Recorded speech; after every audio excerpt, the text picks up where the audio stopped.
Assalamualaikum warahmatullahi wabarakatuh. Halo sahabat sejuta kisah. Bagaimana dengan kabar Anda hari ini? Mudah-mudahan selalu sehat, selalu dalam lindungan Allah Subhanahu wa taala. Kembali berjumpa dengan kami, channel yang selalu menghadirkan kisah-kisah nyata misteri. Kesempatan kali ini kami akan berbagi sebuah kisah nyata misteri yang berjudul Kiriman Santet Benga Pembuat Malu Keluarga. Sejak mama meninggal, papa yang tadinya berkarakter pribadi begitu baik, tiba-tiba berubah buruk. Belum 3 bulan mama dikubur, papa sudah terlibat affair dengan Nyonya Nasa, istri tetangga yang rumahnya hanya 100 meter dari rumah kami. Tapi perubahan perilaku itu sangat tak wajar. Perkara jatuh cinta adalah hal yang manusiawi saja dan wajar terjadi. Sebagai duda, mungkin sudah sepantasnya bila kami mendukung papa agar menikah kembali. Untuk menghindari dosa, sudah seharusnya papa melepaskan predikat duda dan menikah. Tapi yang jadi masalah bagi kami, papa kok bisa-bisanya jatuh cinta pada istri orang yang anaknya 9 dengan 5 cucu. Affair ini bukan saja haram untuk didukung, tapi juga harus ditentang dengan tetes darah penghabisan. Anehnya, Nyonya Nasa itu malah lebih agresif. Kegenitannya jauh melebihi sikap agresivitas papa kami. Dia memperhatikan papa melebihi perhatiannya pada suami sahnya, Pak Hamdun. Dan hal itu ditunjukkannya di muka umum tanpa ada rasa malu sedikit pun. Tidak segan-segan, tengah malam Nyonya Nasa datang ke rumah dan tidur di kamar bersama papa hingga pagi. Malu? Ya, kami semua malu menyaksikan kenyataan itu. Muka kami seakan dilempar kotoran manusia saat para tetangga mengetahui affair papa itu. Satu kompleks menjadi heboh, dan orang tua kami tiba-tiba jadi bahan pembicaraan dan kembang gosip. Kuping kami tiba-tiba menjadi panas dan batin kami kontan menjerit. Kak Muti, kakak tertua saya, dengan baik-baik mendatangi Nyonya Nasa dan meminta dia menghentikan hubungan itu. Kak Muti katakan bahwa kami sekeluarga terpukul dan malu. Mulanya kami pikir dia akan malu lalu mengundurkan diri, tapi jawabannya sungguh di luar dugaan. Dia bilang bahwa urusan hubungan itu adalah hak pribadinya dan hak papaku. Saya mau bercerai dan akan menikah dengan bapakmu. Tahu kau, tidak ada urusannya dengan kau. Aku mau nikah sama bapak kau, bukan sama kau, paham? Tantang Bu Nasa. Jantung Kak Muti bergetar hebat, otaknya bergolak dan batinnya keluh menahan emosi yang menyentak. Karena rasa jengkel yang begitu tinggi, maka kata-kata Kak Muti tidak sedikit pun mampu keluar dari mulutnya. Tapi untunglah tangan Kak Muti tidak sampai melayang. Pasalnya Kak Muti mengerti hukum. Bila dia memukul, urusannya pasti polisi. Kak Muti akan terkena pasal penganiayaan, pasal pidana akan menunggunya di peradilan kejahatan. Dengan langkah lunglai, Kak Muti meninggalkan Bu Nasa sambil berkata, kalau memang hal itu sudah menjadi sikap ibu, terserah, ibu sendiri yang akan menerima resikonya. Bentak Kak Muti sambil berlalu.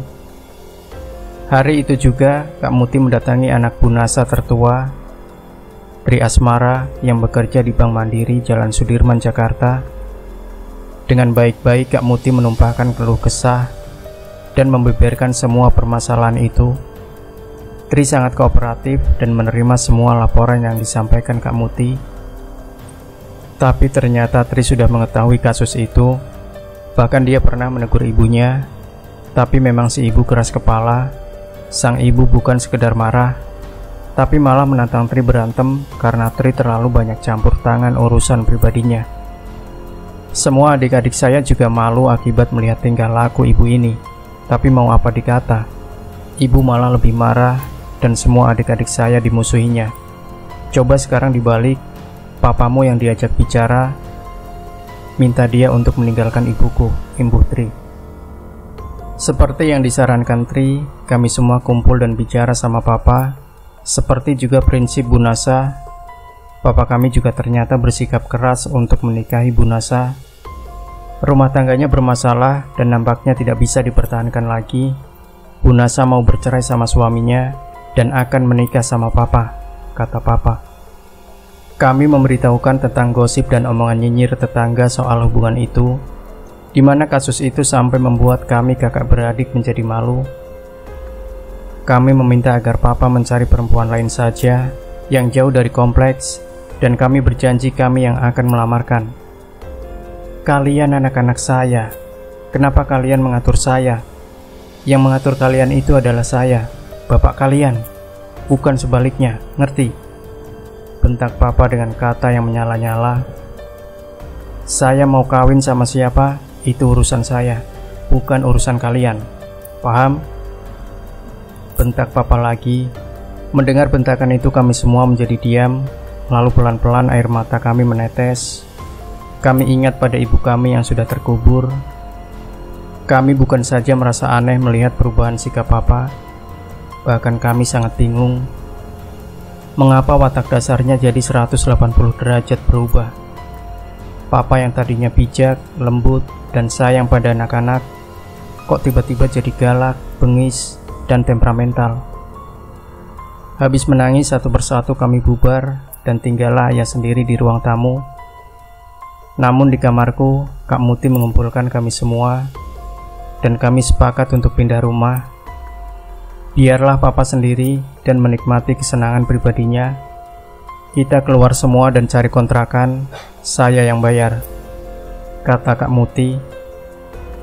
Mendengar rencana kami, papa makin naik darah. Malah dia justru yang mengusir.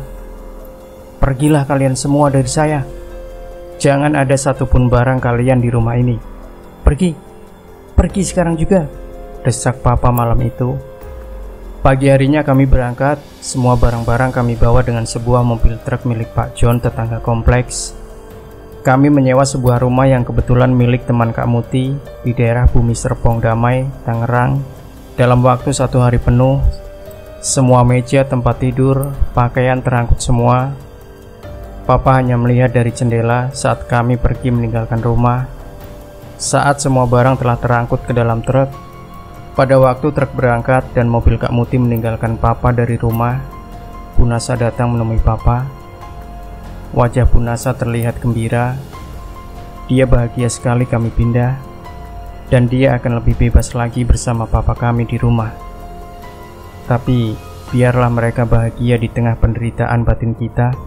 Biarkanlah mereka puas dan menikmati dunia percintaan yang tidak senonoh itu. Kita jangan pikirkan lagi papa. Pikirkanlah diri kita sendiri supaya kita masuk ke dalam dunia hari esok yang lebih baik, bisik Kak Muti.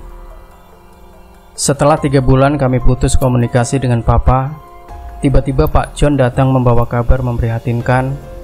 Papa dan Bu Nasa digerebek warga bersama polisi dan ditahan di polsek dengan tuduhan berbuat amoral dan asusila di muka umum. Mereka ditangkap sedang sama-sama telanjang di dalam kamar, dan penggerebekan itu sendiri dipimpin oleh suami Bu Nasa, dan hari itu juga Bu Nasa diceraikan. Kak Muti meminta tidak ada satupun di antara kami yang boleh menjenguk papa. Biarkanlah papa menerima hukuman akibat perbuatan yang di luar batas kewajaran. Kita ikhlaskan tentang apapun yang akan terjadi pada papa, oke? Tanya Kak Muti, tak menuntut jawab. Sebelum berkas perkara papa dan Bu Nasa dikirim ke Kejaksaan Negeri, datang teman baik papa ketika muda, yang biasa kami panggil Abah. Abah yang bernama lengkap Habib Ahmad Hussein Asgaf itu mendalami ilmu supranatural secara turun-temurun. Mereka sekeluarga praktek menolong sesama dalam hal kebatinan.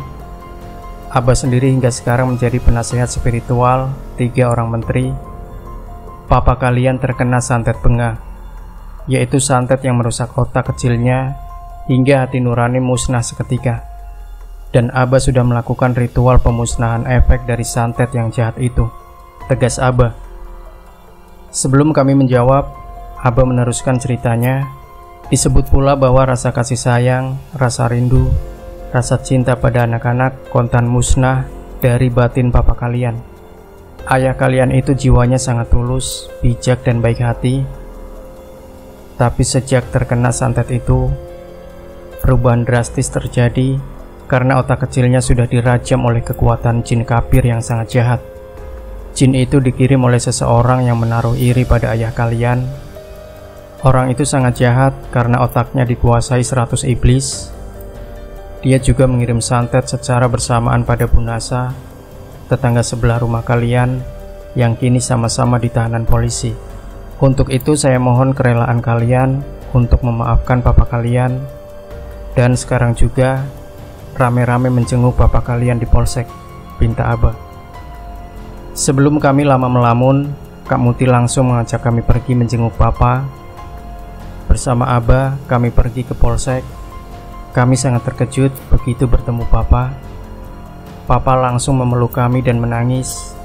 Papa menciumi kami satu persatu dan meminta maaf. Kami juga memaafkan. Papa sebenarnya tidak tahu apa yang terjadi selama ini. Dia tidak ingat bahwa dia mengusir kami, membentak kami dan menantang kami. Bahkan juga tidak ingat bahwa dia terlibat affair yang tak wajar pada Bunasa. Papa minta maaf setelah Abah cerita banyak hal yang diketahuinya secara kebatinan. Kami tidak bercerita soal kami, tapi dengan ilmu waskitanya, Abah mengetahui tentang banyak hal yang sedikit kami ceritakan. Saat bersamaan, Bunasa juga meminta maaf dan tidak tahu tentang apa yang telah diperbuatnya. Bunasa juga diterangkan Abah bahwa telah mengalami santet yang sama, santet benga yang sangat sumir tapi mengerikan itu. Pembuat santet itu menyantet dua orang bertetangga agar melakukan perbuatan bejat. Dia berhasil, di mana Bunasa dan papa kalian benar-benar berbuat bejat dan kehilangan rasa malu. Ini adalah santet gaya baru yang bakal ramai dilakukan oleh penjahat-penjahat mistik. Santet benga adalah santet bikin malu. Kalau dulu santet membunuh, sekarang santet bikin malu. Padahal Bunasa dan papa kalian tidak punya niat untuk melakukan hal memalukan itu. Otak mereka dirusak, dan ingatan pun dikomando setan dan kekuatan jin jahat yang dikirim membenam dalam otak mereka. Alhamdulillah jin kafir itu sudah pergi, dan Bunasa serta papa kalian kembali sadar. Terang Abah panjang lebar. Kasus itu langsung dicabut. Bunasa kembali pada suami dan anak-anak, serta papa pun begitu. Kami kembali ke rumah, berkumpul sama papa, hidup damai dan tentram, serta jauh dari masalah. Bunasa juga begitu. Hubungan kami pulih secara total, dan seakan-akan tidak pernah terjadi apa-apa di masa lalu antara keluarga kami dan keluarga Bunasa. Sedang penyantet jahat itu, kata Abah, meninggal ditabrak kereta api di persimpangan Maos, Tegal, Jawa Tengah. Kematian tukang santet selalu tragis, dan dia harus menerima hukuman dunia dari Allah seperti itu, tutup Abah. Demikian sahabat Sejuta Kisah. Jangan lupa berikan komentar Anda, like, share video ini, subscribe channel Sejuta Kisah, dan kembali nantikan kisah-kisah nyata misteri terbaru dari kami setiap harinya. Sampai jumpa. Wassalamualaikum warahmatullahi wabarakatuh.